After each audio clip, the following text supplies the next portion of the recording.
really do better than anything you see here. The problem is with an outdoor event, you got the wind blowing. You got people moving around. How do you hold them up? You have rebar. What if somebody pushes somebody into that? That blue foam is not going to protect them. And over the years, they got banged up and they needed replaced. So I was looking for something that would be rigid and safe. So I started off with 3 layers of plywood, and all that did was soak up moisture and get heavy and rot. So my next thing I was thinking about, way back when Steve Thomas took over this old house, they did the barn, and there was a product called stress skin panels where they put OSB and they injected polystyrene, I don't know what the foam was, and it made a rigid panel. I said, wouldn't that be great? I tried to have those made and they laughed at me when I said I need 3 4x8 sheets. So how could I do that on my own? So when we first started, Gorilla Glue wasn't out. How do you glue foam to wood? We had an issue. So I was using screws, so some of the older ones, you're gonna see it. What I'm doing now is taking a product called MDO, medium density overlay. If you've never used it, there's nothing better for making a piece of plywood look like not a piece of plywood. It does not give up its nature over time. These tombstones here you see were made in 2007, I believe. You see no graining at all. Right? That's the beauty of it. It's very hard. It's made for outdoor use. It was originally made for highway signs. So it can take the rain. It can take the temperature change. I haven't found anything that can take wet mud and being put away and with wet mud on it. So that's the issue I'm constantly fighting. So that's the tombstone. So what I do now, since Gorilla Glue will hold it, I'll make my blanks. For example, this year, the Rebecca Nurse, that's this year. I'd get that a 4x8 sheet, I'd get 12 of those. I'd cut all those blanks and I'd do the same exact thing with a blue foam, 1 or 2 inch. Cut them on a table saw, lay them out, Gorilla Glue it. And what I had was a table that's 2.5 by 4, and I'd lay out 3 and glue them, and then I set up a clamp system with 2x4s. In 2 hours you're good. Now you can take your blanks, your patterns, trace them, cut them on the bandsaw without worrying about hitting any harm. Prior to doing that, prior to the gluing, what I figured out I needed to do, because with the blue foam, we always had the issue of the holes tearing out. So that's a piece right now of pressure treated, I think it's an old piece of decking from my house. I am frugal. But at any rate, that'll hold the hole a little better. And pain in the butt, but you know, I think it's worth it. From there, we know what I did. I prime everything, 100%, you know, all 8 sides. Exterior latex paint mixed with sand. I use some of these. Someone else uses sand, sawdust, and I mix it to the consistency of grits. And I'm not even a southerner. I don't know what that is, but roll them off. Every shape you see here is not of my imagination. Even the square ones that are boring, every shape comes from a cemetery somewhere. From Philly to this area to Gettysburg. So not an original thought here. That's a good idea. Somebody did it.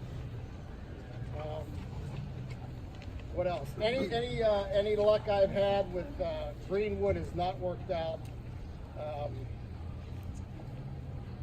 The pressure treated is what it's all about. The monuments, same thing. So the monuments come from a cemetery in Beaver, Pennsylvania, and Gettysburg. And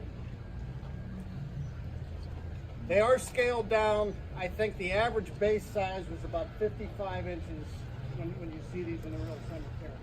But again, we're frugal, right?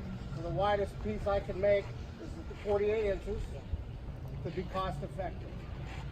And then I took it from there. Proportionality, I think, I wish I was better at geometry, but Euclidean geometry, the end result is it looks good to the eye.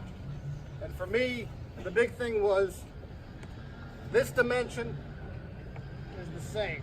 The bases could be anything on the real ones to support the rest of that monument. Wardwell was made in 2005, I believe, and it's pretty much held up because it is open from grass all the way to the peak. And then I got smart and I said, I'm going to do this fast.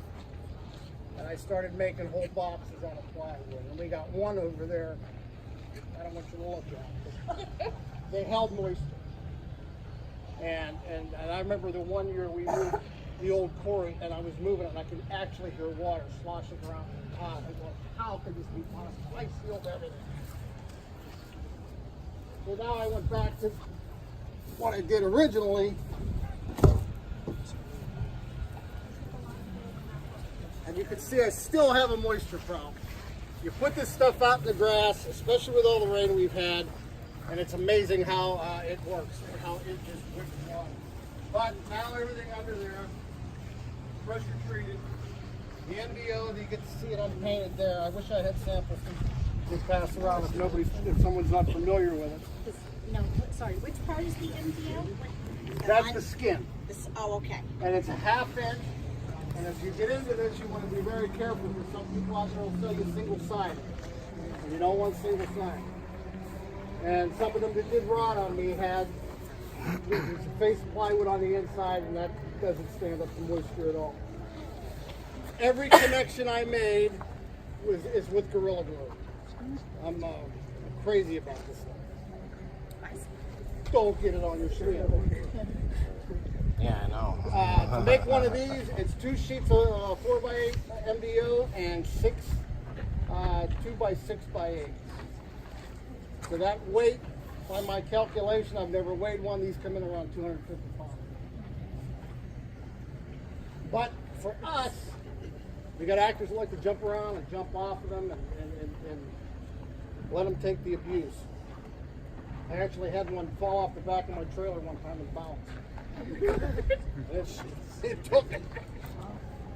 So yeah, everything we've had a problem. So that bottom piece I put on there, that's 1x4 pressure treated, and that is expendable. So that could be taken off. It gets damaged. Like we got this one here is damaged. It needs replaced, and just to keep that water. I'm looking still.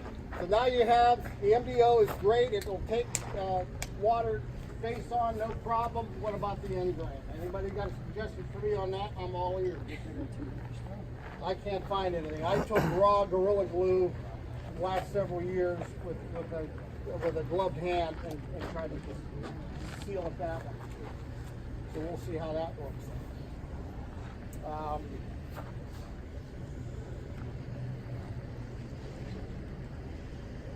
The cove up on top, I've seen a lot of that in the real cemeteries, and all that is Short Street Products makes it, and it's copper, but I've not had any of that one. None of that. It's amazing. This is a cove from the transition up in here. By dimension, that's what's over here.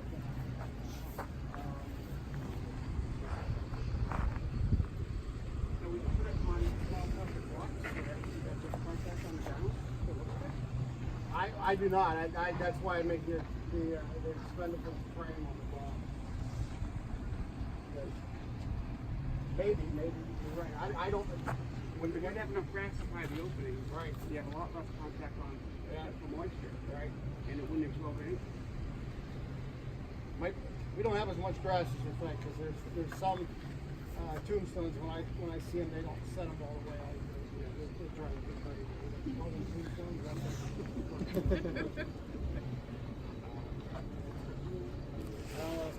The big thing, the one thing, if anybody wants to attempt anything like this, using pressure treated because you got to. The problem with pressure treated is, has anybody ever seen a straight long piece? No. So I got a piece of melamine MDF, the white stuff, ripped it on a table saw. Now I got a nice straight long piece. Other people have done this. And then I screw it onto the edge of the 2x6. I run that against my fence on my table saw. Now I've got a good starting point with one straight line. And then I start cutting my 2x6 to make them straight, because you got a butt joint there.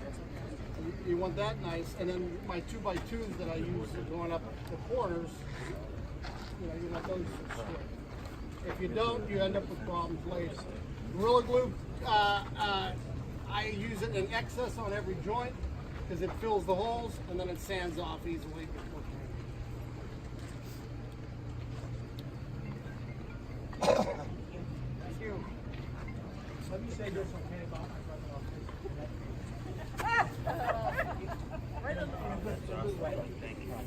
one of my good friends. Thank you very much. There's more. I'll be back.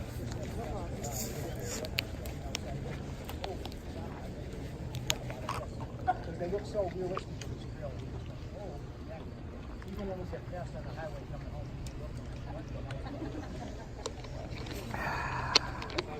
I'm very, very proud of this.